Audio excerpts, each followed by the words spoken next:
વડોદરા શહેરની સયાજી હોસ્પિટલમાં તંત્રની વધુ એક બેદરકારી છરી થઈ છે। જીવના જોખમે સેફટીના સાધનો વગર વાંસના બંબુ ઉપર ઊભા રહીને કલર કામ કરતા શ્રમજીવીઓ નજરે પડ્યા હતા।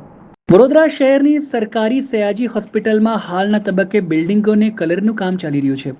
હોસ્પિટલના તાત્કાલિક સારવાર વિભાગની સામે આવેલા પીડિયાટ્રિક વોર્ડની કલાત્મક બિલ્ડિંગને કલર કરવામાં આવી રહ્યું છે। ત્યારે કલર કામ કરી રહેલા કારીગરો કોઈ પણ પ્રકારની સેફટીના સાધનો પહેર્યા વગર જ બાંધેલા બંબુ ઉપર ચડીને કલર કામ કરતા જોવા મળ્યા હતા। આટલું જ નહીં, આ કલરના કારીગરો કલર કરવાનો ડબ્બો પણ બંબુ ઉપર લટકાવીને જ કલર કામ કરતા હોવાનું જોવા મળી રહ્યું છે। આ દરમિયાન કોઈક આકસ્મિક જાનહાનિની ઘટના બને તો એ માટે જવાબદાર કોણ? આ એક ચર્ચાનો વિષય બની ગયો છે।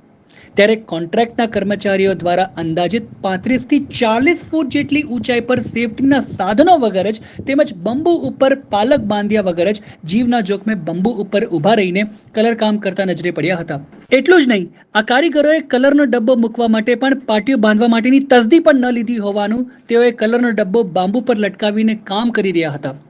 આ અંગે કારીગરોને પૂછવામાં આવતા તેમણે જણાવ્યું કે તેમને તેમના શેઠ તરફથી કશું પણ આપવામાં નથી આવ્યું।